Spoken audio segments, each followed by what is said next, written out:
IBM me termina invitando a su evento y ahí empiezo a coquetear con ellos. Una cosa llevó a la otra. Te encantó conocerlo de IBM. Y terminamos abriendo Datec. Si eres un buen líder, tu equipo va a estar bien, ¿no? Si lideras humana y correctamente, sin importar cuál es la tarea delante tuyo, entonces tu equipo va a estar bien y además los líderes pueden además posteriormente motivar a la gente a tomar este camino para que su gente esté bien. Porque si tu gente está bien, el líder va a estar bien. Si el líder está bien, la gente va a estar bien. Y si todos ellos van a estar bien, yo voy a estar mejor. ¿Me hace enojar? No existe. Porque me hace entender que el que se enoja soy yo y que yo tengo la decisión de enojarme o no. Es mi decisión. Y si me enojo desde el ego, me enojo desde el egoísmo. Esos son los únicos factores que producen enojo. Y lo que más me impactó es que dice, cuando estás enojado con alguien, eres esclavo de ese alguien. Posible sacarlo de tu cabeza si estás enojado. ¿Y te gusta ser esclavo? Puta madre. Eso me sacudió. Él no describía el paraíso como un lugar a donde tienes que irte. Él describía el paraíso como un estado, sin pasado y sin futuro. No existe el tiempo, ¿no? No existe el tiempo. El tiempo es puro concepto mental, es otra de las fronteras mentales que nos hemos puesto. Tesla también decía, para entender el universo tienes que entenderlo en energía, frecuencia y vibración. Entonces, si empiezas a pensar en esos términos, también lo que decía Jesús lo vas a entender diferente. Porque el paraíso no es un lugar al que te vas, es un estado. Cuando te mueres, lo que cambias es de estado. Dicen que los líderes se forjan en el fuego, pero algunos eligen no arder, sino iluminar. Christian Dager no levanta la voz para ser escuchado. Levanta el alma de sus equipos con calma, empatía y fe en lo imposible. En vez de imponerse, inspira. En vez de presionar, guía. Su historia no es solo de éxito, es de cómo la paz también puede mover montañas y transformar equipos enteros para crecer. Hoy en Contame tu historia, Christian Dager. Gracias, Christian, por la oportunidad. No. Gracias por venir, por tomarte el tiempo y es un placer para nosotros poder recibirte aquí. Gracias por tenerme. Es un gusto. Christian, ¿cómo era Christian de niño? Quiero ir un poco a curiosear cómo era ese niño. Igualito, con menos pelo. Ideoso, nervioso, ansioso, siempre buscando cómo resolver las cosas. Me encantaba tener ideas. Jugábamos con mi hermano, lo vestía de robot, yo tenía el control remoto. Ideoso, inquieto, ansioso. Yo creo que esa es la mejor descripción. Qué bonito. Tus papás llegaron del Líbano a Bolivia sin conocer a nadie, ¿cierto? Mi papá. Ajá, tu papá. Mi papá. Mi mamá nace en La Paz, mis abuelos los dos libaneses. Mi abuelo llegó a Bolivia de aproximadamente 2-3 años de nacido. Mi abuela nació en Oruro, hija de libaneses.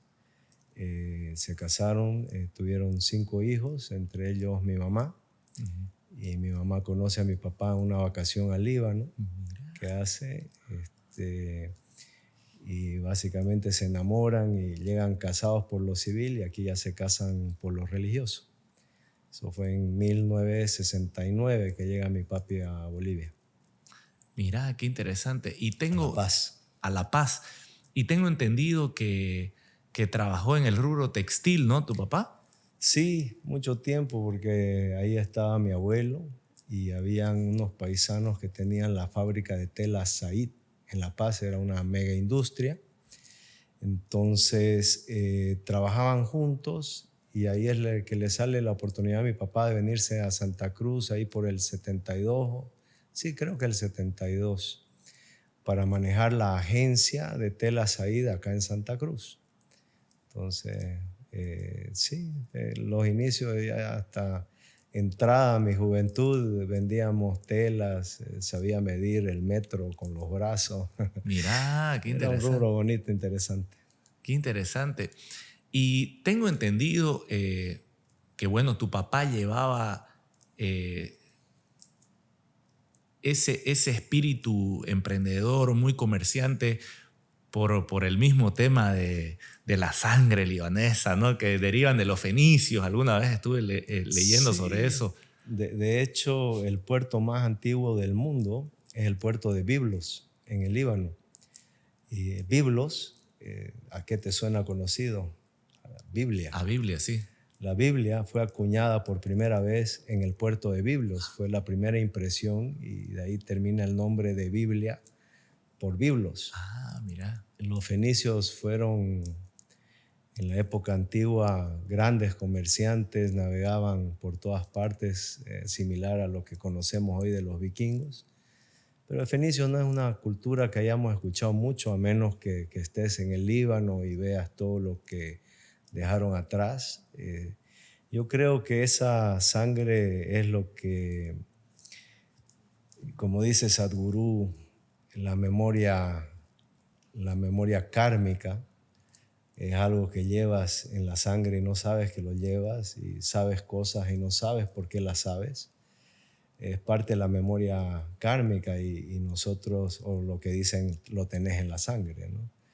Entonces siempre hemos tenido la parte de comercio dentro de nosotros de alguna u otra manera, ¿no? ¿Sentís que llevas eso en la sangre, Cristian? Definitivamente, y muchas veces lo que siento es tomas decisiones y no sabes por qué. Entonces siempre me he preguntado de dónde viene el conocimiento para tomar una decisión sobre la que no has estudiado, sobre lo que no sabes mucho, y siempre termino en la misma conclusión. Tiene algo que ver con esa memoria kármica, con lo que llevas en la sangre, con lo que has escuchado a tus padres, a tus abuelos, y de alguna manera está ahí para cuando lo necesitas, ¿no? ¿Qué sentís de haber aprendido algo que te marcó de tu papá, por decir, una lección para la vida? Porque yo he estado estudiando todo lo que has desarrollado, que la verdad es digno de aplaudir, de celebrar, porque es bastante trabajo, es un esfuerzo que no lo logra cualquiera, pero se siente que hay algo por detrás. Es decir, hay un leitmotiv, como se dice, digamos, ¿no? Y yo digo, ¿habrá tenido una enseñanza maestra, magistral de su papá, de sus abuelos? ¿Cuál es la mayor lección que vos podés recordar de tu papá? Mira, yo creo que primero que nada, o sea, me siento una persona muy bendecida. O como un amigo me decía, sos un suertudo de mierda. Pero que las cosas te caen en las faldas. Pero también creo que toda esa formación, todo lo que has escuchado a tus padres, a tus abuelos, lo que hablábamos de memoria kármica, te obliga a aprender a mirar lo que cae en tus faldas y ver qué puedes hacer con ellos, ¿no? Yo creo que a todo mundo le caen oportunidades. Simplemente estamos muy nublados en la mente como para mirar qué es lo que cayó y qué puede terminar siendo. Volviendo a las enseñanzas, yo estaba todavía en la universidad cuando mi viejo me dice, acompáñame, necesito que me traduzcas en esta feria. Ya estaba en caza y pesca, entonces era una feria de armas, municiones, camping, etc. Y fue de mis primeras experiencias corporativas, ¿no? De la universidad, creo que estaba primer año. Entonces viajamos a Las Vegas, donde era la feria, y empiezo a hacer de traductor, ¿no? Y pucha, me empieza a dar vergüenza y me sentía yo, por todo lo que me decía mi papá que les diga. Iba duro, iba fuerte y a mí me daba vergüenza, entonces trataba de suavizarlo y de traducir elegantemente. Pero en el camino se da cuenta mi papá y dice, ¿qué les estás diciendo? Y le digo, no, le estoy diciendo lo mismo, pero no, me dice, quiero que les digas lo que yo estoy diciendo. ¿Y qué le estaba diciendo? y los estaba reputeando porque se atrasaron en unas órdenes y le cambiaron el precio, entonces él estaba hablando muy duro, muy fuerte y yo trataba de hacerlo elegante, ¿no?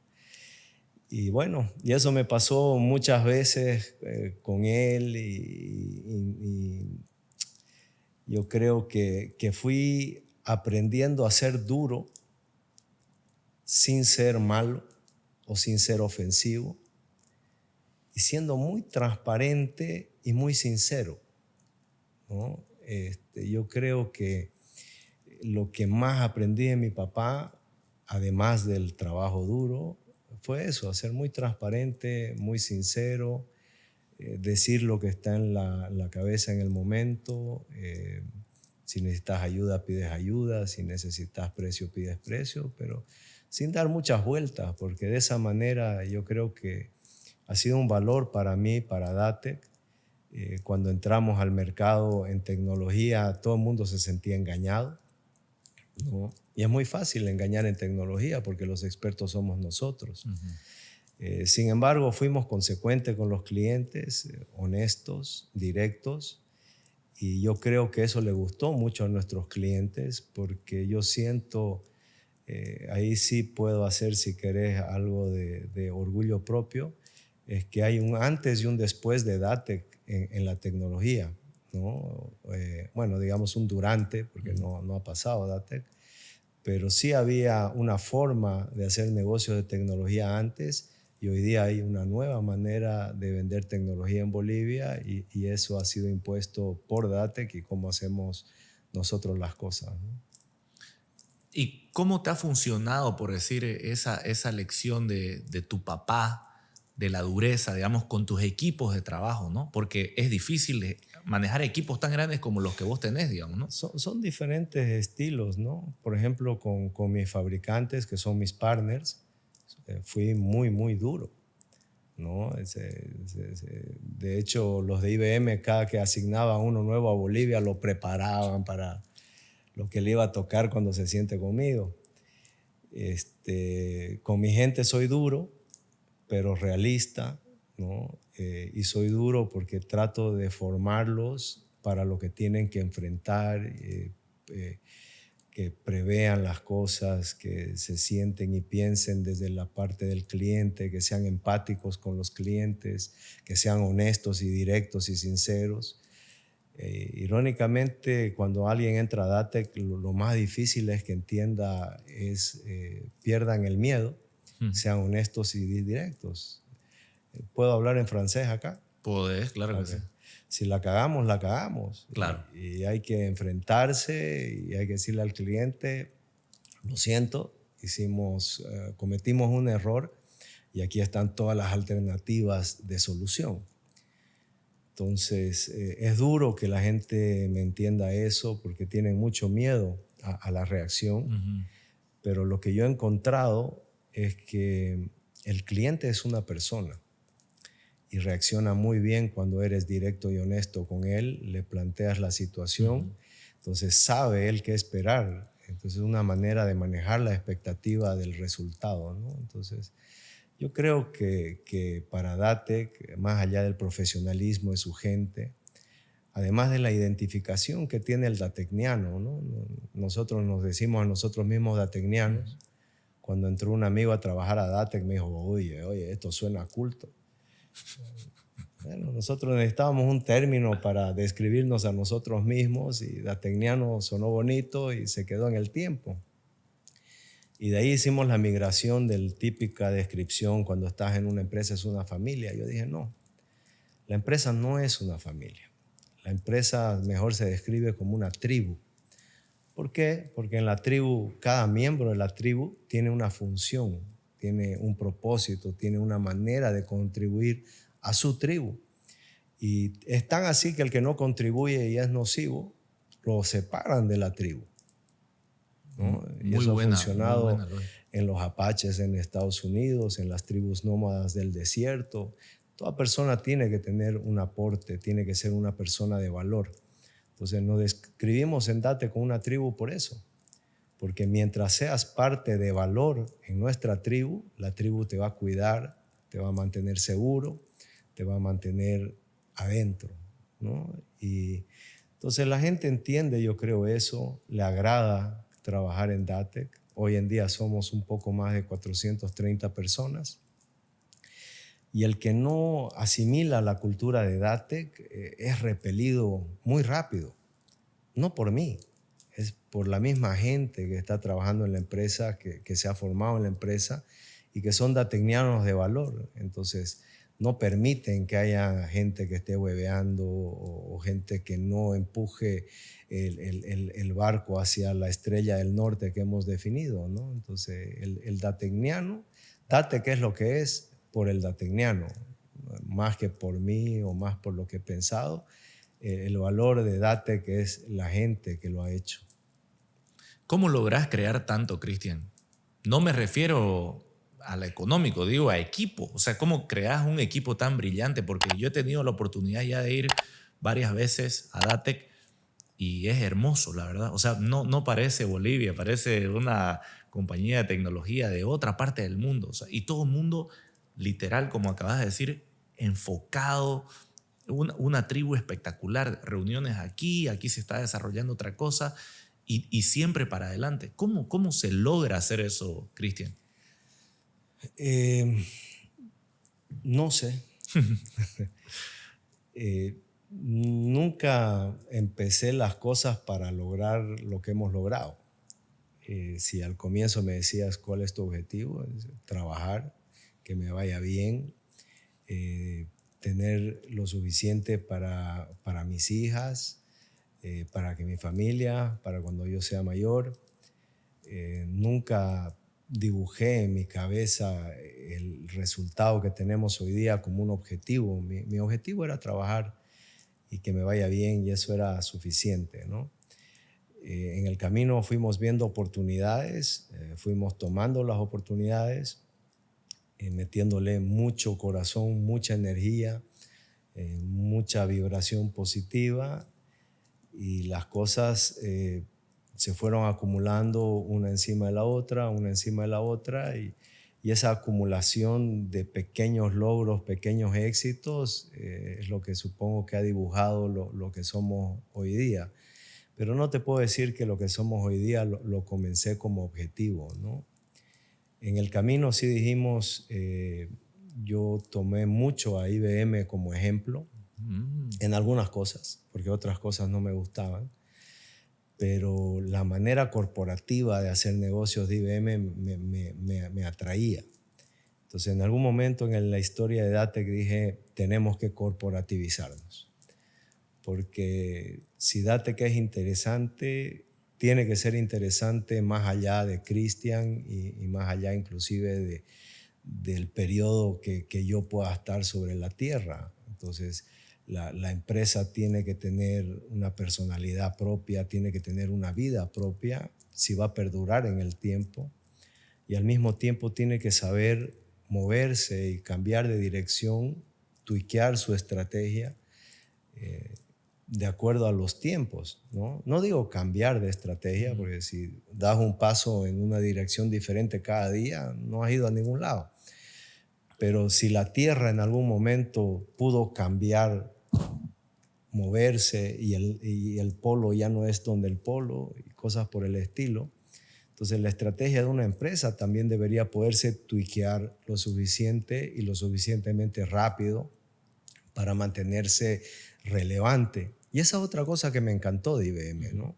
IBM empezó vendiendo maquinitas esenciales en aquella época, hace más de 100 años atrás. Después progresó a balanzas, después hizo máquinas de escribir, después sacó el mainframe, después sacó las computadoras personales, y hoy día hace más que nada servicios. Entonces, si hay un ejemplo de tuiquear tu estrategia y de cambiar con el tiempo, es IBM. Mientras que vemos otras grandes empresas como Digital, que ahora se la compró Oracle, que eran grandes sistemas, pero Sun Microsystems también desapareció. Entonces, ¿cuántas empresas que eran las más relevantes del momento, pero se quedaron en un nicho, se quedaron en una sola cosa, no vieron el cambio, no supieron tuiquear su estrategia y alguien se las compró o desaparecieron, ¿no? Entonces, si algo me metí en la cabeza de joven es que siempre tuve el deseo de que Datek sobreviva a sus fundadores, ¿no? Y no solo en el sentido de que mis hijas o las hijas de Abdala, que es mi socio, puedan hacerse cargo, sino que lo corporativicemos de una manera en que el datecniano le dé vida a Datek, más allá de quiénes son sus socios o sus dueños, ¿no? Impresionante. Y, a ver, yo te quiero hacer una pregunta. ¿Cómo te entras al mundo de la informática? Porque entendía que quisiste estudiar ingeniería aeroespacial, que te gustaba todo eso. A mí me encantan los aviones. Eso fue una de las cosas también que me encantó de ver un poco de tu biografía. Pero ahí hago clic y digo, ¿en qué momento él se mete a todo lo que es informática? O sea, ¿cómo logras todo eso? Tecnología fue una pasión desde chico, ¿no? Me acuerdo, no me acuerdo mi edad exacta, pero entre 9 y 12 años. Estaba visitando a mi abuelo en La Paz y el hermano menor de mi mamá tenía una computadora marca Atari. Atari. La mayoría de tu público no va a saber qué era Atari. Yo tenía un Atari. Vos tenías Atari. Ajá, con el botón rojo y el joystick. Me encantaba. Pac-Man. Se trababa el botón incluso, a veces teníamos que golpearlo de un lado. Esa era la consola de juego. Correcto. Pero Atari también sacó una computadora en sus comienzos con DOS. Mirá, qué interesante. Y era el DOS más básico que existía. Entonces yo estaba con él y lo miraba que typeaba y ponía la barra. Y CD ... dir. Ajá. Y le digo, ¿qué estás haciendo? Y me empieza a explicar, estos son los directorios, estas son las carpetas. Y bueno, él se para y se va y yo empiezo a imitar los comandos y creo que en ese momento la tecnología me enamora, ¿no? Y en la computadora había un juego que se llamaba Prince of Persia. Buenísimo. Me encantaba. Entonces empecé a enamorar con la tecnología ahí y después me desvinculé porque ya en Santa Cruz no teníamos, qué sé yo. Y cuando llego a la universidad ya empiezo a ver el tema mucho más preponderante de computación. Entonces hablo con mi viejo y le digo, quiero comprarme una máquina. Dice, no, que las computadoras son para jugar. ¿No? Ok. Entonces yo me iba al laboratorio de la universidad, Windows 3.1, 3.11 tenían en ese momento, estaban inaugurando los laboratorios. ¿Año 93? Año 89. 89. ¿No? Yo salgo del colegio el 88 y como salgo del Franco, tuve que esperar un semestre para poder entrar a la universidad porque siempre entras allá a medio año. Es raro entrar, digamos, en enero o febrero, entonces... y de hecho me tuve que ajustar porque ya yo tenía un primo que vivía en Austin, yo había sido aceptado a A&M.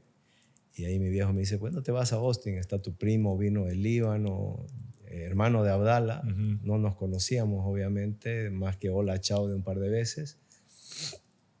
Y bueno, decido escucharlo a mi papi, irme a Austin. Y la verdad, como todo lo que me ha dicho mi viejo, con mucha sabiduría, él no sabía por qué, tal vez me lo decía en el fondo, andaba, está tu primo allá, pero me aceptan en Austin. Y resulta ser que en esa época UT era la universidad número 1 de Estados Unidos para negocios. No, perdón, la número 5. Era número 1 para ingeniería petrolera, ¿no? Otros amigos bolivianos que yo tenía estaban estudiando ingeniería petrolera. Los amigos de mi primo también estudiaban ingeniería petrolera. Que era el boom en ese entonces, ¿no? Y yo era el único opa estudiando business, digamos, ¿no? Pero bueno, después me enteré que había estudiado en la quinta universidad de Estados Unidos, negocios, enfoque muy corporativo. Y ahí también, en vez de comprarme burreras con lo que poco que me sobraba de dinero, me compré mi primer computadora, una Apple Mac Classic 2. Y ahí empecé a aprender, me siguió llamando la atención. Y en un verano que me quedé por allá, decidí estudiar programación con BASIC. Me encantó y después hice Fox Pro y después hice Fortran. ¿Conociste Borland también? No, COBOL. Ah, COBOL. Todavía estaban enseñando ese tipo de lenguajes en la universidad. Por curioso me metí, la verdad. No sabía dónde iba a terminar trabajando. Era simplemente una curiosidad. Y yo creo que eso me dio mucho de la lógica, ¿no?, de sistemas y de la gente que desarrolla y demás. Aunque nunca me metí mucho a desarrollar por mí mismo, pero sí creo que me dio la lógica, ¿no?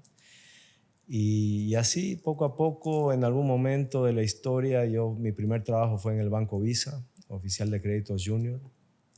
No aguanté mucho, me desesperé, pero era muy lento el trabajo. Trabajo que me daban para todo el día, lo terminaba en un par de horas y de ahí andaba mendigando quién me daba más trabajo. Entonces, después de un par de años, decidí, conversando con mi viejo también, dejar el banco. Y me puse a hacer algo comercial y después apostamos a un instituto. Mi suegra era directora de María Goretti. Entonces decidimos apostar a un instituto, pero no de secretariado, de esto, lo otro. Ahí fue la primera vez que ya direccioné hacia tecnología. Empezamos a tener un instituto de Office, de Windows. Y yo me animé y tomé también los cursos de Windows NT que acababa de salir Me acuerdo. de Microsoft. Más de servidores, ¿no? Era del mundo de los servidores y nadie estaba dictando esos cursos en Bolivia. Entonces me animé a hacerlo y yo empecé a dictar también cursos de Windows NT en aquella época. Pero creo que eso también me termina de dar otros componentes de entendimiento del mundo de la tecnología. Y bueno, de ahí una cosa llevó a la otra y a través de un servidor que le compro a IBM para un primo mío, IBM me termina invitando a su evento y ahí empiezo a coquetear con ellos. Una cosa llevó a la otra. ¿Te encantó conocerlo de IBM? Y terminamos abriendo Datec. ¡Qué increíble! ¡Qué buena historia! Sí, ¿Hiciste una aplicación, creo, no, para el instituto? Hicimos hartas cosas en el instituto, ¿no? Nosotros éramos los que hacíamos el mantenimiento. A veces entrábamos viernes en la noche y salíamos domingo en la mañana. Con un amigo mío de mi comparsa que me ayudaba. Entonces, hacíamos de todo, pues, ¿no? Teníamos que meter mano al fierro, a las máquinas. Hacíamos de todo.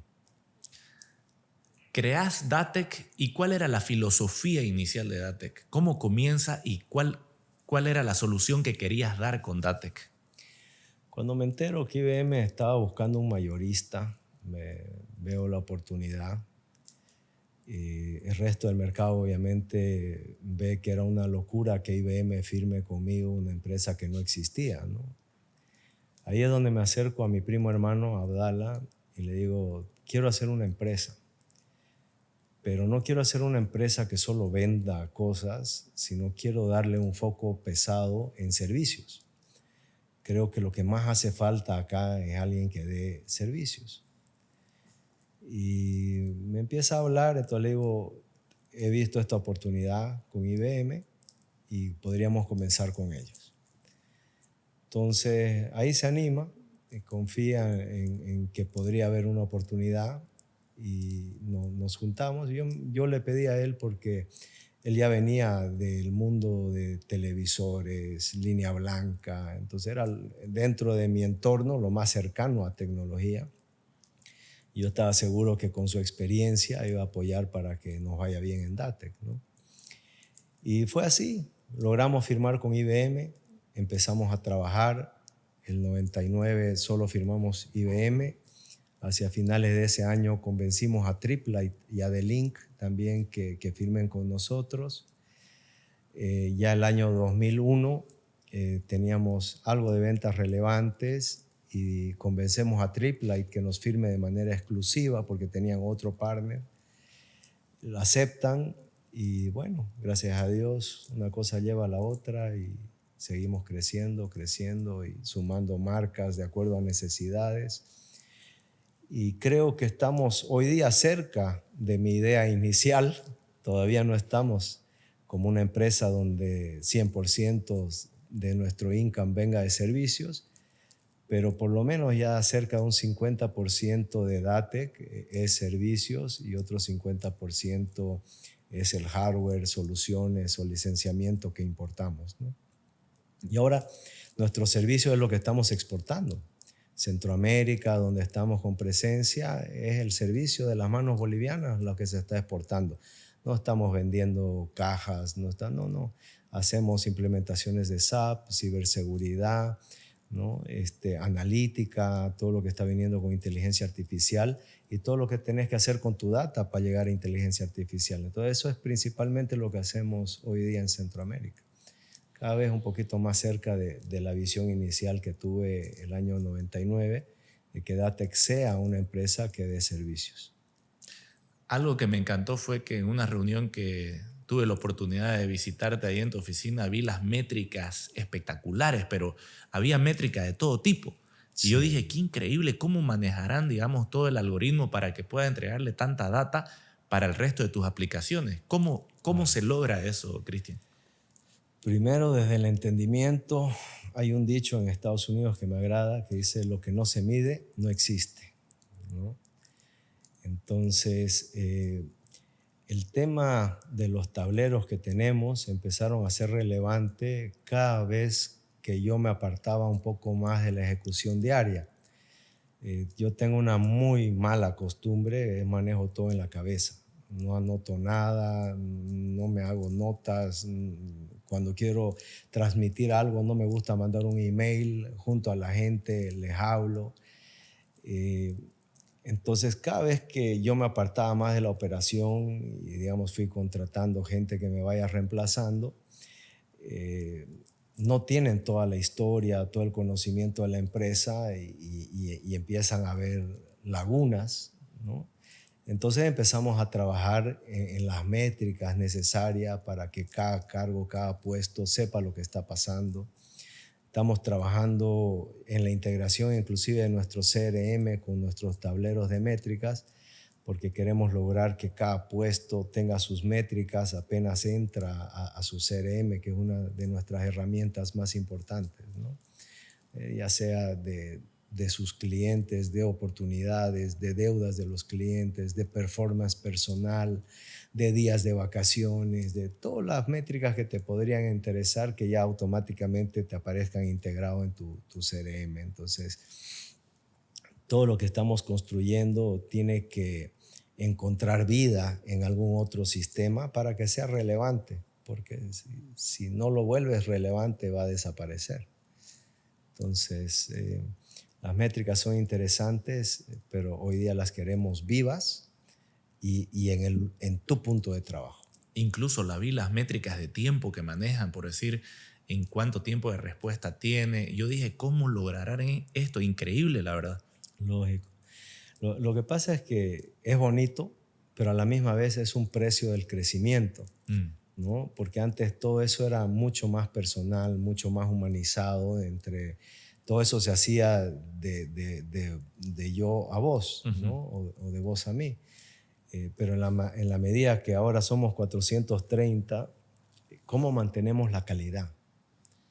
¿Cómo mantenemos honestos y sinceros delante del cliente, ¿no?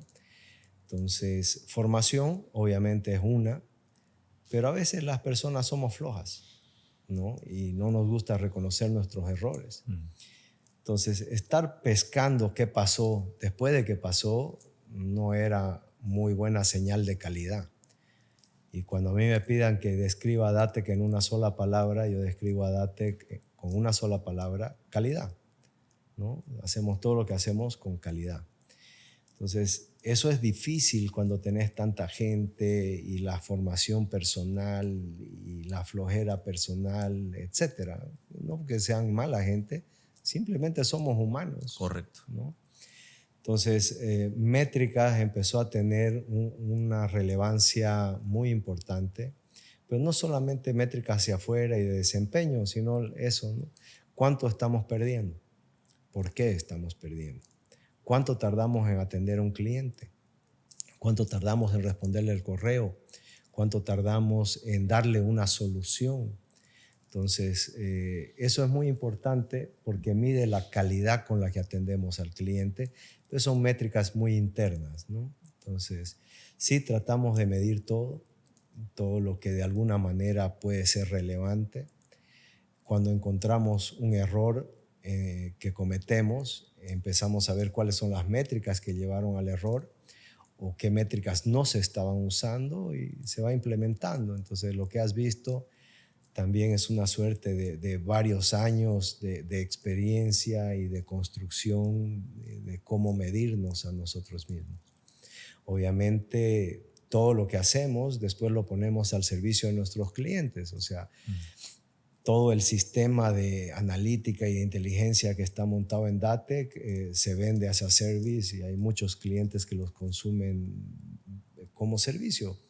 Porque un proyecto de esos en un cliente pueden ser cientos de miles de dólares en un cliente, ¿no? Entonces, el que hoy día lo puedas consumir por servicio es una gran ventaja para cualquiera. Te da mucha información, ¿no? Te da mucha información tuya. Podemos construir también métricas que te mida contra tu competencia. Hoy día toda la información que necesitas está en la web. Entonces, es muy importante siempre medirte, ¿no? Dentro de todo este proceso, desde que nace Datec hasta la actualidad, ¿tuviste alguna crisis que dijiste, esto está complicado? Todos los días. Todos los días. Todos los días un nuevo desafío. Vos me preguntaste quién era yo de niño, ¿no? Curioso, ansioso, nervioso. Entonces, lo único que ha cambiado, creo, es, como te digo, la cantidad de pelos. Pero sigo siendo ese niño curioso, ansioso, nervioso. Entonces, todos los días te cuestionas, todos los días puede ser una crisis. De hecho, eso me llevó al 2019 a todo lo que empecé a hacer con Sadhguru, meditación, es para poder controlar ese niño ansioso y nervioso, ¿no? Y poder comulgar con el mundo corporativo de la manera en que el mundo corporativo lo necesita. Buenísimo.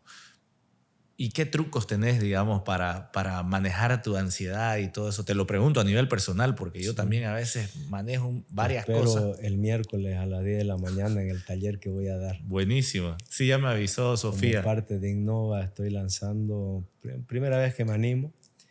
El 19 comenzó este camino para mí y hoy día me voy a animar a dar el taller. Pero sí aclarando que mi intención es solo ser una flecha que apunta a una solución y de ninguna manera presentarme como parte de la solución, ¿no? Claro. Solo una guía, digamos. Solo una guía, nada más. Esto es lo que encontré, este es el resultado, se los recomiendo.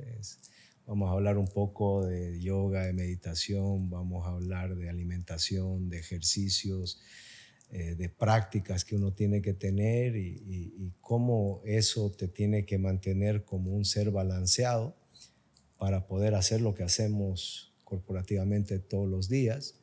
Y lo estoy direccionando a líderes porque la idea es, si eres un buen líder, tu equipo va a estar bien, ¿no? Si lideras humana y correctamente, sin importar cuál es la tarea delante tuyo, entonces tu equipo va a estar bien y además los líderes pueden además posteriormente motivar a la gente a tomar este camino para que su gente esté bien. Porque si tu gente está bien, el líder va a estar bien. Si el líder está bien, la gente va a estar bien. Y si todos ellos van a estar bien, yo voy a estar mejor. Entonces siempre hay un componente de pequeño egoísmo en lo que uno hace y si estoy buscando el bienestar de nuestros clientes y de la gente alrededor nuestra, es para que nosotros también eventualmente podamos estar bien, ¿no? 100% de acuerdo. Y como te dije inicialmente, es digno de admirar lo que has logrado. Te agradezco. Aquí te quiero hacer un par de preguntitas. Dentro de ese liderazgo que has manejado en todo este tiempo, que es maravilloso, creaste cosas espectaculares, creaste tickets, creaste Turbo, creaste el Genio. ¿Me puedes contar un poquito sobre eso? Claro, ya cuando golpea pandemia, golpea con una frustración profunda dentro de mío es que no habíamos vendido nada significativo en términos de comercio electrónico para que nuestros clientes empiecen a hacer comercio electrónico. En ese momento teníamos la opción de SAP Commerce, que se podía implementar, tengas o no SAP, un módulo de e-commerce. Y tratamos de venderlo a muchos, no logramos que nadie se interese y ahí yo me empecé a frustrar. Entonces golpea pandemia y la necesidad de un e-commerce, la necesidad de lo que es hoy día Turbo, era muy evidente, pero nadie había hecho nada. Entonces ahí se empezaron a hacer algunas cosas a la rápida, se salvó el momento a la rápida, pero la lección quedó bien clara, ¿no? O sea, todo lo que no has mirado a tiempo es lo que te va a presentar los desafíos que pueden terminar en tu desaparición. Entonces, esa frustración fue tan grande que apenas volvimos de pandemia, yo dije, ok, nadie va a hacer esto, hagámoslo nosotros. Mi negocio no es retail, mi negocio no es vender cosas al público, pero dijimos, construyámoslo y veamos quién viene. Entonces empezamos a construir el producto a la misma vez que empezamos a construir el negocio, porque el negocio no existía en Bolivia en ese momento, de una plataforma que se plantee como business as a service, negocios por servicio, que eso es lo que es el Genio. Más que una plataforma solo de tecnología o software as a service, es business as a service. ¿Por qué? Porque todos los componentes del negocio están resueltos, ¿no? Vos podrías solamente invertir tu capital trayendo cosas de China y el Genio te lo puede almacenar, te lo puede distribuir, te lo vende, te lo cobra, te lo factura. Pues, todo eso hace tipo un dropshipping, digamos, ¿no? Tenemos todos los servicios que un negocio puede necesitar, hasta el seguro. Entonces, realmente hemos resuelto todo lo que un negocio puede necesitar para estar presente en línea. Nos faltó ser psicólogos para poderle explicar a la gente la relevancia de estar y que si no estás, en pocos años vas a tender a desaparecer. Que esa ha sido la parte más difícil. Entonces decidimos construirlo y lo que primero hicimos fue el marketplace. Ya teníamos construida la pasarela inicialmente. Entonces, que era lo más difícil, creo, ¿no? Vinculamos la pasarela a nuestro marketplace, salimos también con facturación electrónica, pero hacía falta otro componente. Hasta ahí vos podías montar tu e-commerce como empresa, uniempresa. Pero mi idea es que sea un ecosistema de empresas, entonces tuvimos que desarrollar lo que se llama la central de vendedores o el Seller Central, y ya con el Seller Central podríamos tener múltiples negocios dentro de nuestra plataforma, orquestados, y además que cada uno se autogestione su tienda. Otra gran fuente de frustración, la mayoría de nuestros negocios no gestionan su tienda, tenemos que terminar por ahora gestionándola ustedes nosotros. Ayudándole a todo. Sí, son muy pocos los que de verdad han tomado el paso serio y tienen una estrategia seria de comercio electrónico, ¿no?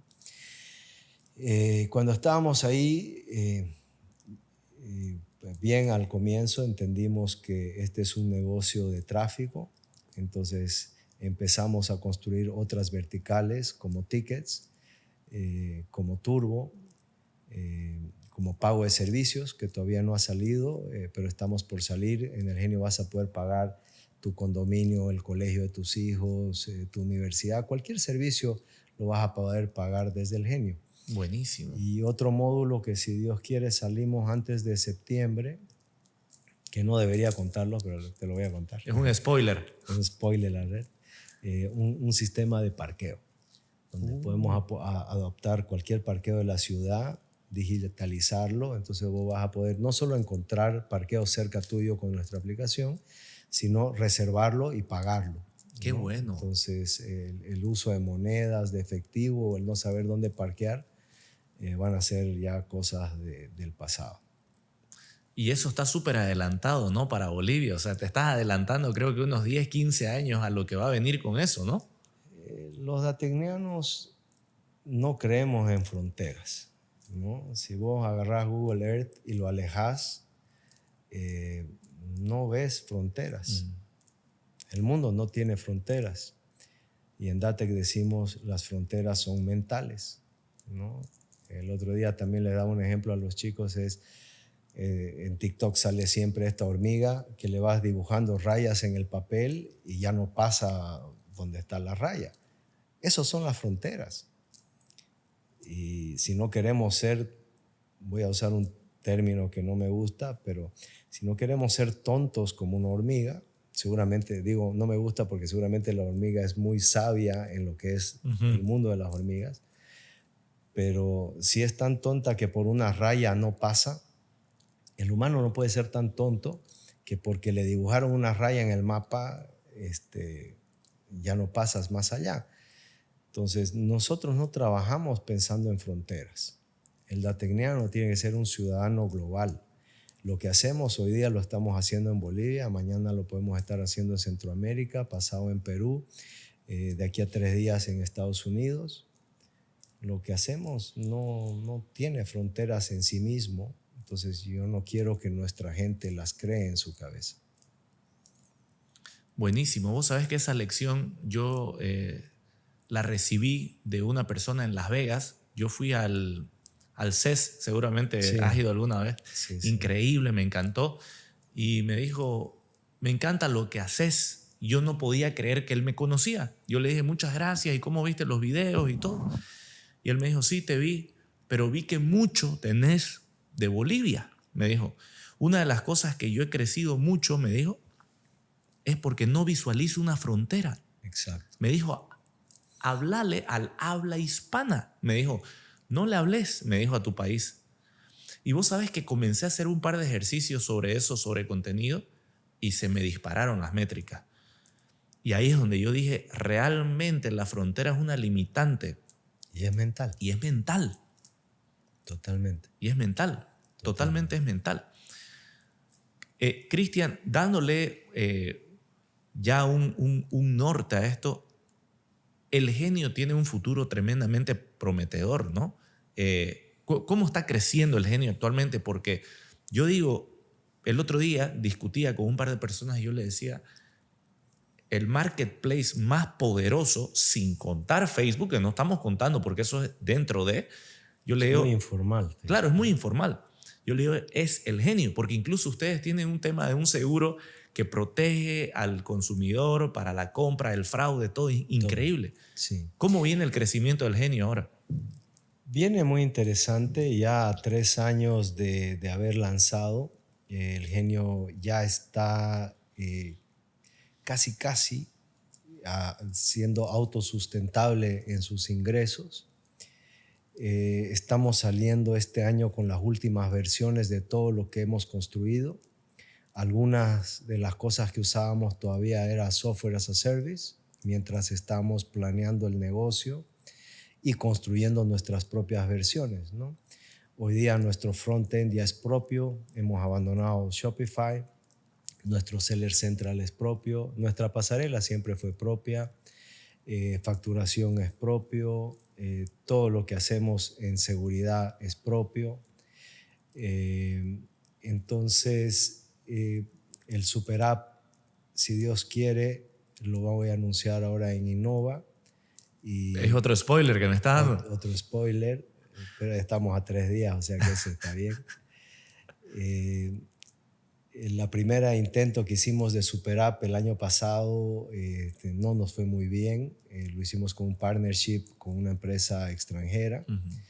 El nivel de calidad no fue el esperado y decidimos morder la bala, darla de baja y trabajar internamente en la propia. Y es así que ahora en Innova vamos a anunciar nuestro Super App. Lo vamos a abrir para unas 200 personas en calidad de beta testers para hacer pruebas hacia afuera. Y el Super App, la característica va a ser esa, que va a estar el marketplace, va a estar turbo, va a estar tickets, va a estar parking, va a estar servicios, todo en un solo lugar, obviamente con la seguridad necesaria. Vas a poder tokenizar tu tarjeta de crédito y eventualmente usar nuestra app como medio de pago también.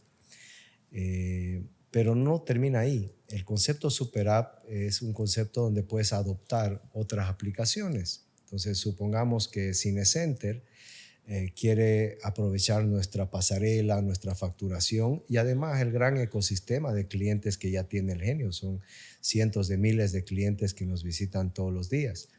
Entonces, nosotros podemos convertir el app de Cinecenter en una mini aplicación de nuestro ecosistema donde adopta todas las ventajas, pasarela, facturación, clientes, seguridad, seguros y todo lo que hemos construido.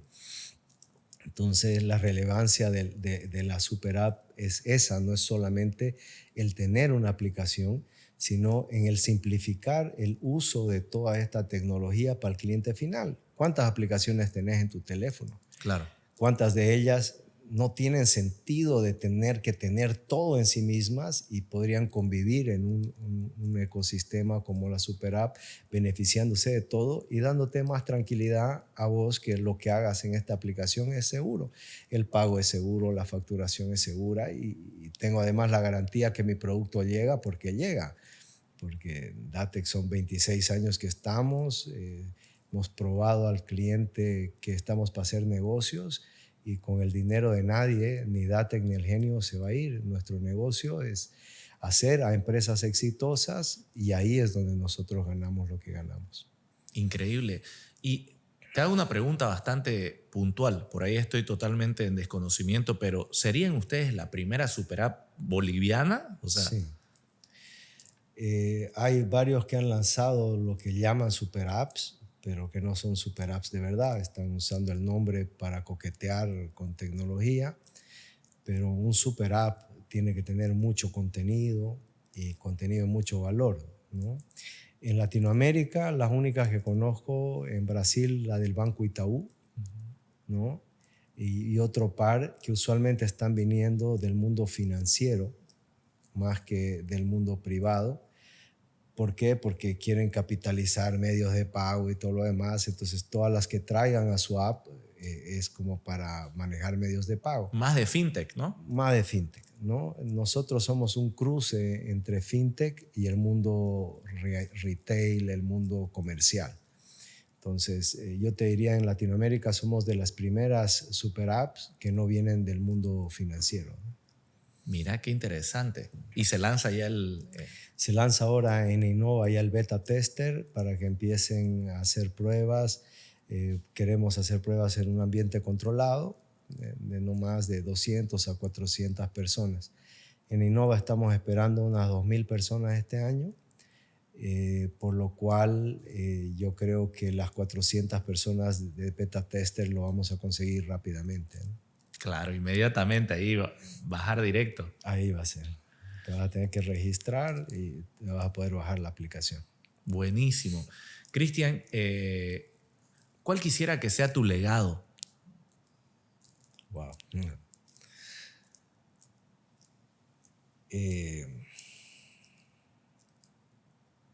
Porque absorber, por decir, tanto conocimiento que has transmitido a tus equipos, tanta pasión, que has armado distintas unidades de negocio. Por decir, a mí me encanta lo que has hecho con Turbo también. O sea, y lograr que salga lo mismo del comercio para el delivery. Es algo increíble que no se ve acá. Entonces, por eso es bastante amplia la pregunta, pero quizás ya lo has pensado. Es una difícil. Me imagino pensando en qué quisiera que quede cuando yo no esté. La fuerza, la energía que ha desarrollado Datec, ojalá no se pierda.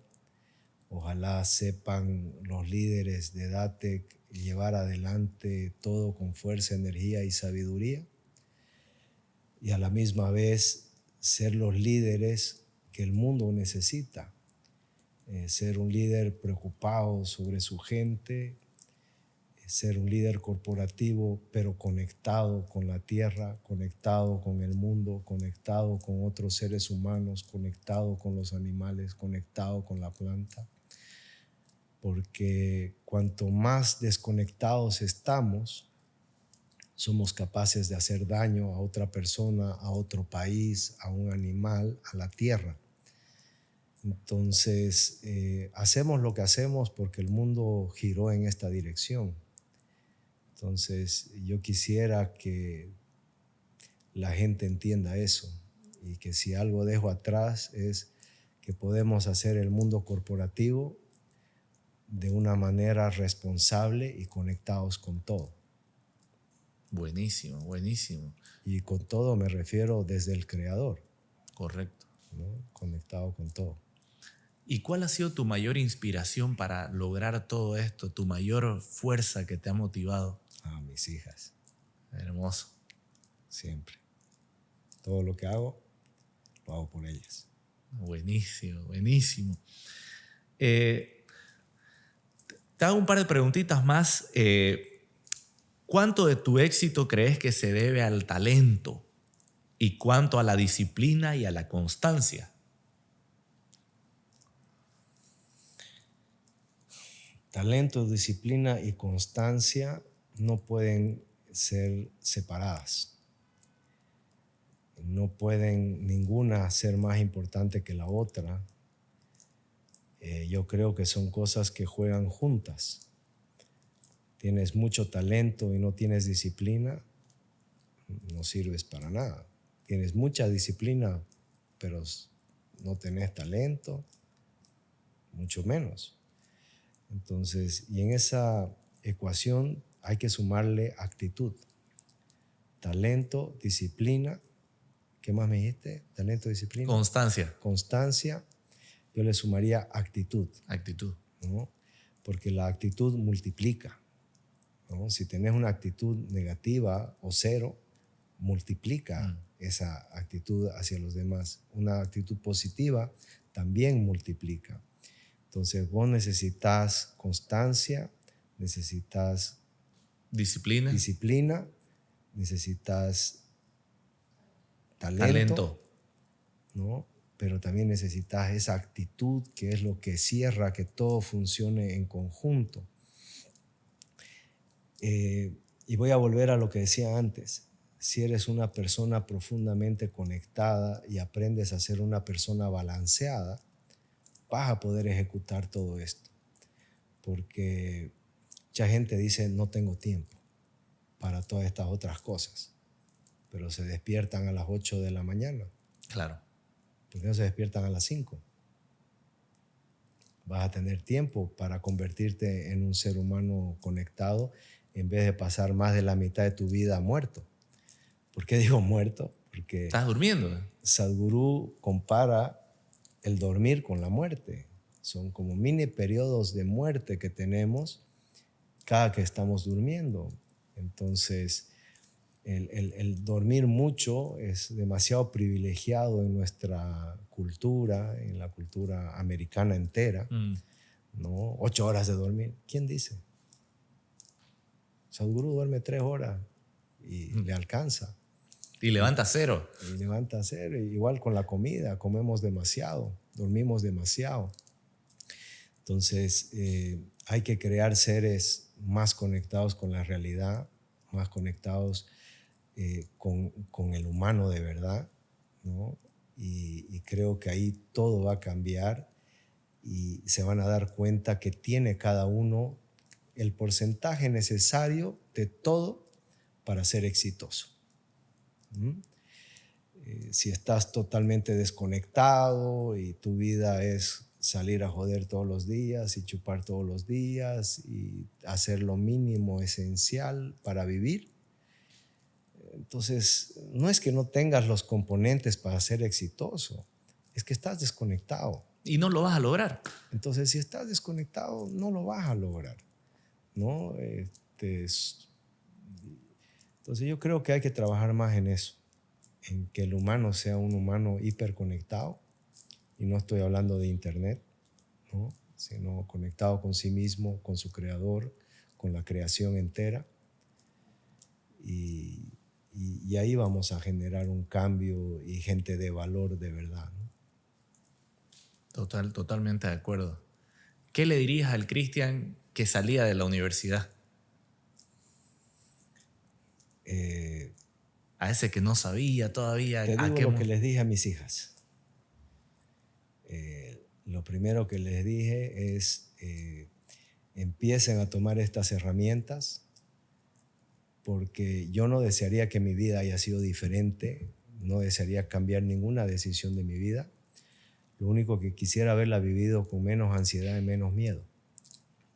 Entonces, y estas herramientas, una vez te conectas lo suficiente, te das cuenta que podés vivir la vida y lo que la vida te traiga de una manera diferente, sin el sufrimiento mental que uno va creando a cada segundo de la vida, ¿no? Entonces, y entendiendo eso, lo que le diría es que no importa lo que pase en la vida, todo va a estar bien.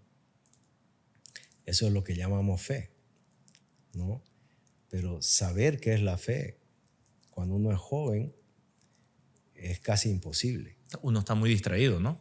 Estás muy distraído, o lo que yo les digo, totalmente desconectados. No es su culpa, no es nuestra culpa de jóvenes, ¿no? Nadie nos enseñó, nadie nos mostró el camino. Lo único que te venden todos los días es fiesta, alcohol, otro tipo de drogas. Camino fácil. Camino fácil, te venden la lujuria, te venden la vanidad, te venden el ego como las partes principales de la vida, mientras que esas son partes que te desconectan absolutamente de la vida.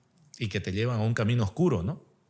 Que no te das cuenta hasta que estás realmente en el hueco, ¿no? Cuando estás en el hueco, recién te das cuenta que el camino que tomaste era el incorrecto. Pero como te digo, desgraciadamente esa es la publicidad de todos los días que ven los jóvenes, y entonces están inclinados a pensar que de verdad esa es la vida, cuando la vida no tiene nada que ver con toda esa parte que si lo haces de vez en cuando, una chupita con tus amigos, una jodita, está bien. O sea, es una forma de distensión. Lo terrible es que se haya convertido en algo de todos los días. Es un hábito, ¿no? En un hábito. Cristian, finalmente, ¿qué sueño sentís que todavía no cumpliste, pero que sabés que vas a lograr? Volverme medio chamán. Volverte medio chamán, mira vos, interesante. Empezar a trabajar en el bienestar de otros como guía, nada más que como una guía, porque el camino al bienestar es muy personal. Yo no puedo hacer que nadie esté bien, ¿no? Cada uno tiene que trabajar en estar bien. ¿Y por qué esto lo comencé en pandemia?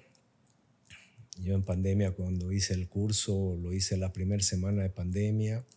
De ahí me dediqué mucho los meses de encierro a meditar en la mañana, al mediodía, en la noche. Al cabo de unos meses empecé a sentir la diferencia. Al cabo de unos años me empecé a sentir muy bien.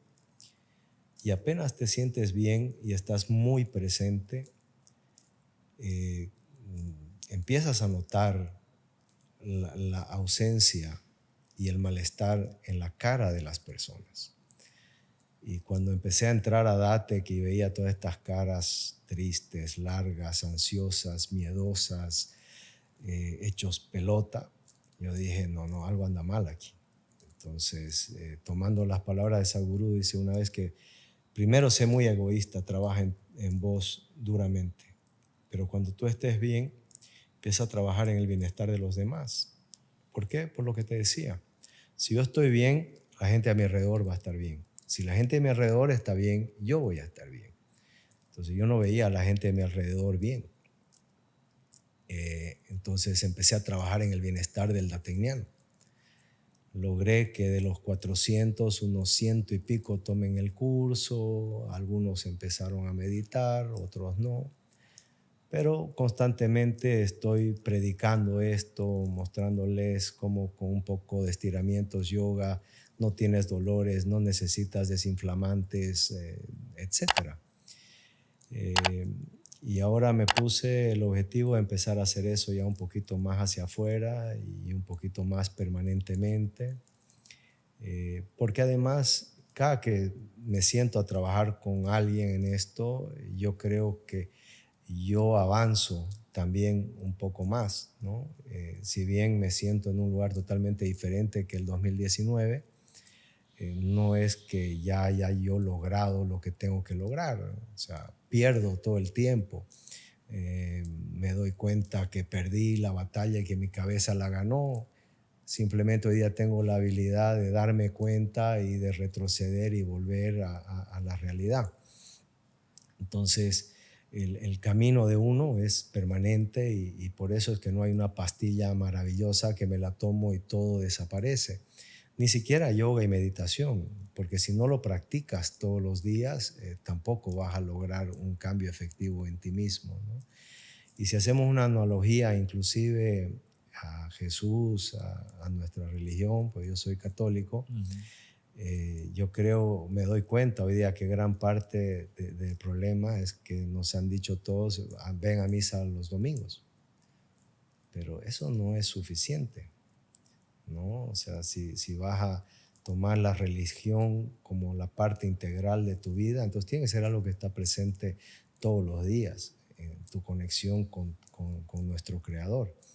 Entonces, yo creo que muchas religiones fallan por eso, porque no nos dejan ver que lo importante es la conexión al Creador y la conexión a la creación, y no solo usar al Creador como un satélite para pedirle cosas, ¿no? Entonces, y ahí es donde yo creo que yoga te enseña mucho, te enseña a conectarte con todo, tanto así que hoy día entiendo a Jesús mucho más de lo que lo he entendido en cualquier otro momento de mi vida, y no ha sido por lo que me explicaron nuestros sacerdotes, ha sido por esta conexión permanente que ha traído la sabiduría suficiente para entender las palabras de Jesús, qué significaban en el fondo, ¿no? Sabiduría pura, ¿no? Sabiduría pura. Y si escuchás también a Mahoma, lo mismo.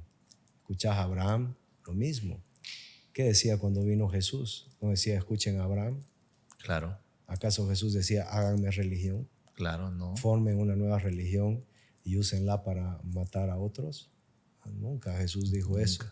Mahoma tampoco dijo nunca eso, ¿no? De hecho, cuando Mahoma decía, escuchen lo que dijo Jesús, escuchen lo que dijo Abraham, porque cada,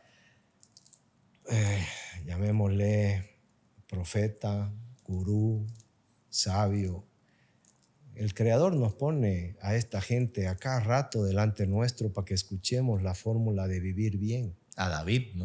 A David. Pero somos tan necios que los convertimos en filosofía, en religión, y ni siquiera lo profesamos de la manera en que debería ser. Mezclaste todo, digamos, ¿no? Somos expertos en meter etiquetas. Etiqueta de la religión, etiqueta del país, etiqueta del pueblo, etiqueta de la familia. Puro etiquetas. Y después nos peleamos y nos matamos por las etiquetas. Correcto. Y no estamos viendo en el fondo que todos somos lo mismo. Imagen y semejanza, ¿no? Es que ahí nos perdemos porque dicen imagen y semejanza y estamos pensando en este cuerpo. Pues la religión no dice eres tu cuerpo o eres tu mente. ¿Qué eres? Eres tu energía vital, tu espíritu. Entonces, cuando decimos a imagen y semejanza, todo el mundo se queda enganchado en esto. En el físico, ¿no? En el físico. Cuando el físico es esporádico, es temporal. Es un estuche, ¿no? Es un estuche. Si te gusta esto, busca, en YouTube está el Evangelio de María Magdalena. Buenísimo. Que ha sido escondido, ¿no? Pero hoy día, gracias a conectividad, a internet, todas estas cosas ya las puedes encontrar. Entonces, en el Evangelio de María Magdalena, ella explica cómo Jesús describía el paraíso. Él no describía el paraíso como un lugar a donde tienes que irte. Él describía el paraíso como un estado sin pasado y sin futuro. No existe el tiempo, ¿no? No existe el tiempo. El tiempo es puro concepto mental, es otra de las fronteras mentales que nos hemos puesto. Tesla también decía, para entender el universo tienes que entenderlo en energía, frecuencia y vibración. Entonces, si empiezas a pensar en esos términos, también lo que decía Jesús lo vas a entender diferente, porque el paraíso no es un lugar al que te vas, es un estado. Cuando te mueres, lo que cambias es de estado. Correcto. Entonces, y en ese estado al que pasas después de este cuerpo, es un estado donde no hay futuro, donde no hay pasado, hay puro éxtasis, puro presencia, puro ahora, ¿no? Y cuando escuchas a Sadhguru, ¿qué te está diciendo? Te está diciendo, vive ahora. No hay pasado, no hay futuro.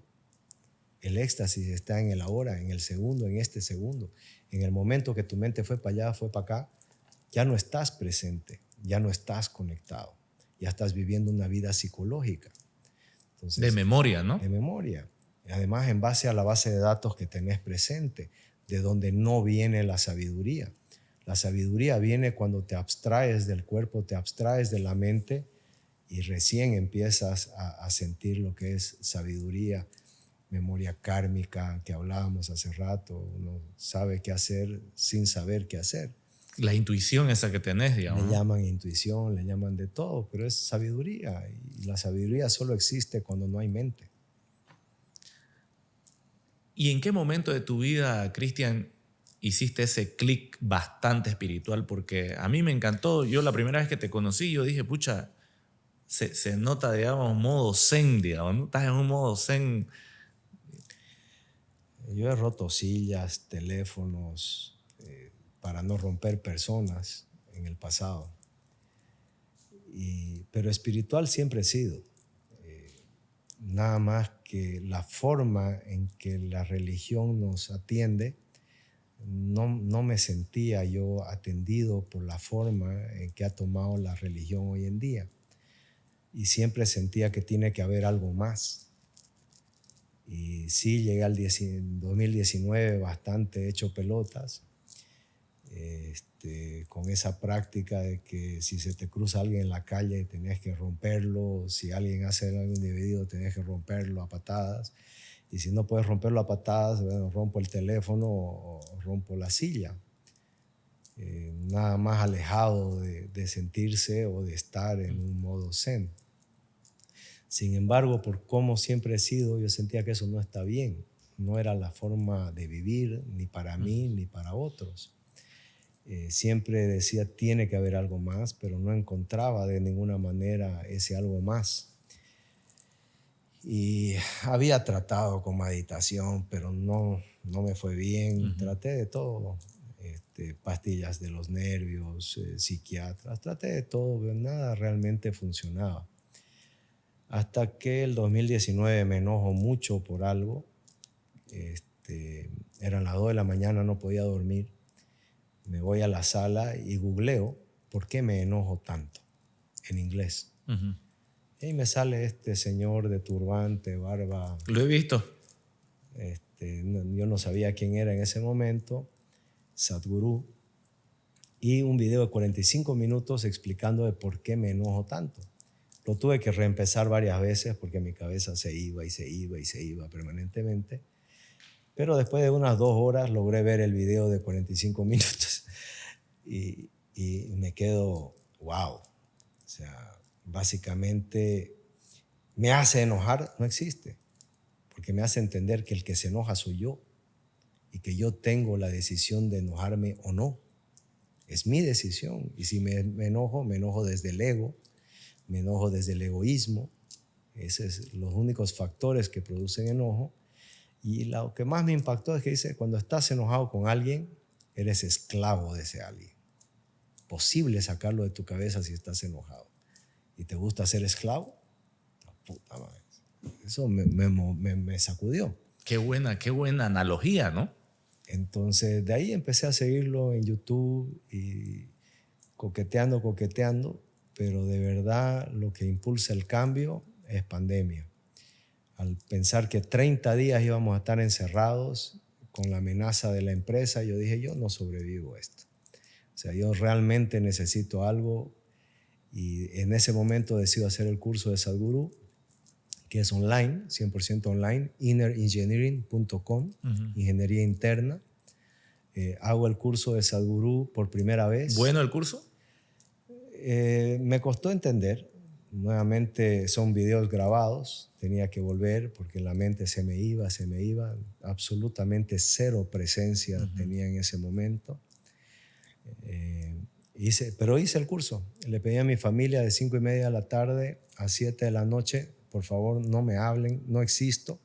Estaba mi esposa, mi hija menor y mi suegra que estaba con nosotros.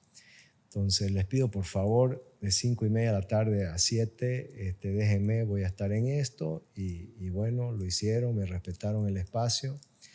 Terminé el curso y empecé a ejecutar lo que había aprendido. Cuando al cabo de 2-3 meses sí empiezo a sentir mucho menos bulla interna. La pandemia seguía, la amenaza seguía, pero ya yo no sentía que cada día iba a ser el último. Y empiezo a sentir un cambio significativo. Y ese es el momento, mi hija mayor estaba en Estados Unidos, solita le tocó a la pobre encerrada en su departamento allá. Y no te podías ni mover, ¿no? No te podías mover. Entonces, hablando con ella y con mi hija menor que no había salido del colegio, les digo, cuando llegues aquí en diciembre, las dos van a hacer el curso este. Pues yo quisiera a su edad haber tenido estas herramientas. Y entonces cuando llega en diciembre mi hija, las obligo a hacer el curso y para asegurarme que hagan el curso, me siento entre ellas dos. A mirar también. Y hago el curso por segunda vez. Lo que más me impacta esta vez es que escuché y entendí tantas otras cosas que la primera vez ni me acordaba. Y ahí me di cuenta qué tan perdido en mi propia cabeza estaba la primera vez que hice el curso. Cuestión de que la segunda vez fue muy beneficioso y ahí fue ya cuando llego a Datek y empiezo a ver las caras estiradas. Entonces me contacto con la organización de Sadhguru y le digo, quiero traer el curso a Bolivia, a mi empresa. La veo a mi gente mal. Me llaman y me preguntan por qué. Entonces le cuento la misma historia que te estoy contando a vos. Hice el curso, me pasó esto y ahora quiero transmitirlo. La gente esté bien, o sea, entonces la organización, que es una fundación, traducen el curso al español y lo bajan porque estaba como antes de pandemia en $140, después lo bajan a 70, pero para Datek nos los dan en 35 o algo así. Qué bueno. Y yo decido cubrir la mitad y que el que quiera tomar el curso pague la otra mitad. Y en ese interín, el de Asuntos Corporativos de la Fundación me dice, oye, Cristian, hay una noche con Sadhguru, con 200 personas, puro influencers. Como no tenemos a nadie en Latinoamérica, te propusimos a vos y te aceptaron. ¿Te animas? A huevo, allá estoy. Y me dice, y después de ese día con Sadhguru, hay el curso de Inner Engineering presencial. Qué bueno. ¿Te animas a tomarlo? Le digo, claro, yo lo he tomado 2 veces online, pero me encantaría tener la experiencia presencial. Entonces me voy un octubre, tengo un video de hecho que hice allá, al curso presencial con Sadhguru. ¿Dónde era? ¿En la India? No, en Tennessee tienen un ashram gigantesco, de hecho con una bodega de Adiyogi gigantesco. Adiyogi es el yogi original, ¿no? Mira. El que deja los 112 métodos y la única que creyó que era poco era la esposa de Adiyogi, que le dice, no pueden ser solo 112 métodos. Y Adiyogi le dice, bueno, anda a buscar más. Mientras que los 6, creo eran 6 discípulos de Adiyogi decían, ¿tanto? ¿112? Esa anécdota me encantó. Y bueno, entonces estoy ese día con Sadhguru, tuve el privilegio de conocerlo por primera vez. ¿Qué tal fue ese encuentro? Increíble, porque apenas él entra en el lugar, la energía que esta persona irradia te hacía sentir paz y tranquilidad. Ya de entrar al ashram ya empezás a sentir eso, pero cuando Sadhguru está presente fue increíble. Ahora, Sadhguru, primera cosa que te pide en el curso, no me creen, no me vuelvan una filosofía, mucho menos una religión. Huevones, solo escuchen lo que les estoy diciendo, nada más, ¿no? Y yo creo que Jesús y Mahoma más o menos dijeron lo mismo. Es la necedad del humano que termina siempre complicando las cosas. Entonces tenía mi pregunta guardada. Éramos solo 200 personas, tenía la oportunidad de hacerle una pregunta a Sadhguru, pues, ¿no?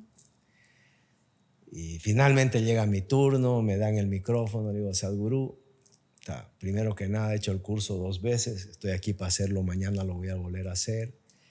El cambio ha sido increíble. Le digo, en mi día a día, gracias a lo que he aprendido de vos, ha sido increíble. Pero tengo una pregunta, le digo. Todavía tengo algunos pedos del pasado, algunos traumas del pasado, que no sé cómo hacer para agarrar lo que me has enseñado, ir ahí y resolverlos para que ya no me jodan. Y se caga de risa Sadhguru y me dice, ¿cuántas veces has hecho el curso? 2 veces. Y se vuelve a reír. ¿Y hasta ahora no entiendes? Dice, puta, no, Sadhguru, le digo, soy medio burro, no entiendo. Y me dice, ¿dónde están tus traumas? En el pasado, le digo. ¿Y eso dónde existe? Y entonces yo me quedo así. ¿Acaso no has entendido que solo existe este segundo? Este microsegundo, este milisegundo, y no el anterior, este. No ese, este. Entonces, si solo existe esto, ¿dónde existen tus traumas?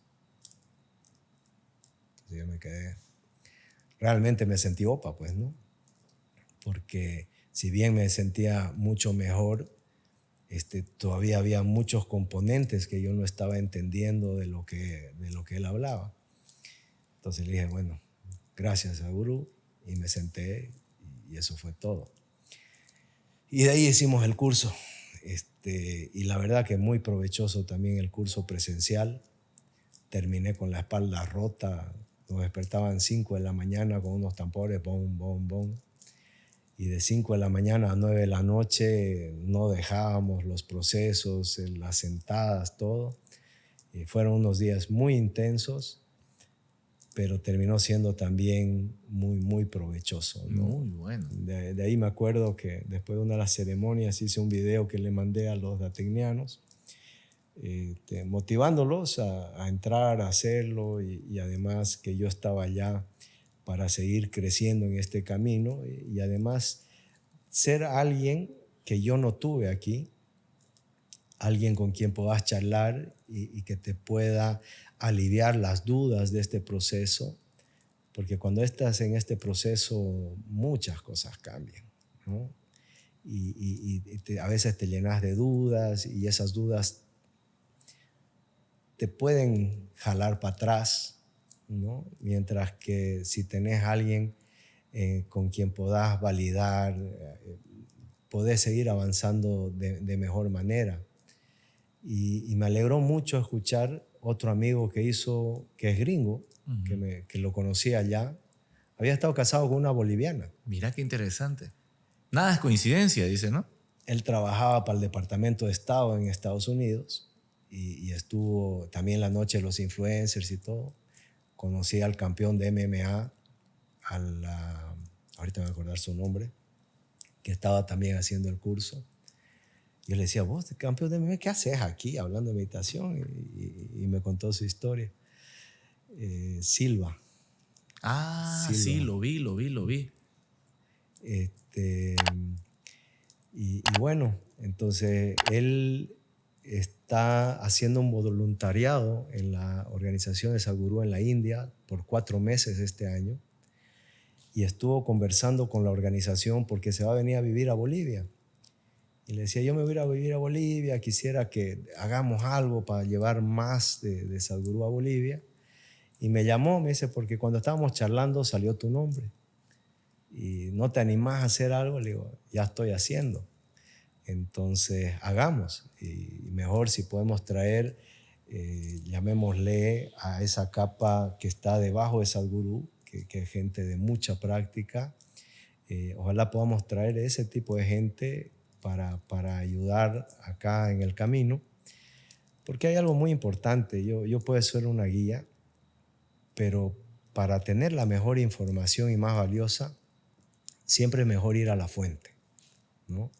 Y en este momento la fuente, que hay muchas fuentes vivas, no estoy diciendo que Sadhguru sea el único. ¿Te gusta más americanizado? Dipra Chopra. ¿Te gusta mucho más hindú? Hay N gurús hindús, ¿no? Gurús o Buda. Buda es un término que lo volvieron religión en Asia, pero Buda, ¿qué significa? Significa el ser iluminado. No es una persona. Buda es el ser iluminado, Buda. Mira. ¿No? Entonces dicen que de los discípulos de Adiyogi, uno se fue al Asia, uno se vino a América y nunca más supieron de él, uno se fue a Europa, uno se fue por aquí, o sea, en los 6 continentes se fueron y trataron de llevar la enseñanza de Adiyogi. En la India, en Asia, agarró mucho. Sí terminó en algunas religiones, porque hay algunas religiones hindús que tienen deidades, y Buda terminó también siendo como un ser de adoranza, pero también entendieron que varias personas han sido Buda, y básicamente dicen la reencarnación, pero es en realidad la iluminación de esa persona. Y bueno, cuando te metes lo suficiente, entendés que hasta la reencarnación es muy posible, ¿no? Entonces, cosas que son medias, no le gusta a la religión que hablemos de esas cosas, ¿no? Pero bueno. Pero son cosas que has aprendido y que han funcionado, ¿no? Esto funciona mucho más que en el creer, en el vivir.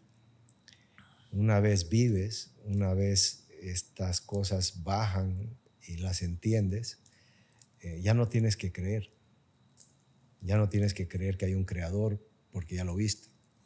Ya no tienes que creer que la muerte no existe porque ya lo viviste. Claro. Entonces, eso es el valor inmedible de este tipo de prácticas.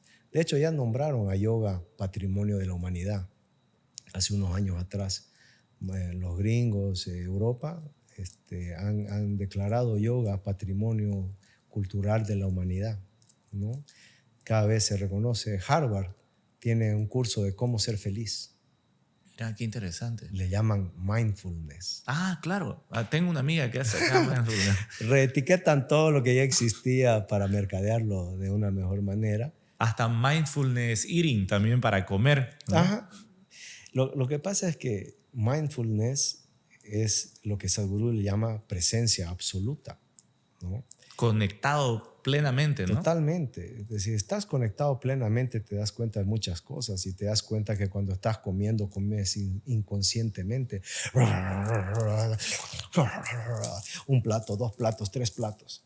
Desayuno, almuerzo, cena, media mañana. De memoria. De memoria. Sadhguru te dice, me alegra mucho que hayas encontrado el ayuno intermitente. Nosotros lo tenemos hace 14,000 años, dice. Se llama comer una vez al día.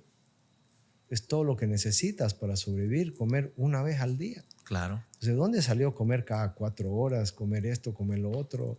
Y después, ahora sí, no, ayuno intermitente está bien, está muy importante porque las células madres, por Dios, o sea, la Biblia lo dice, gula.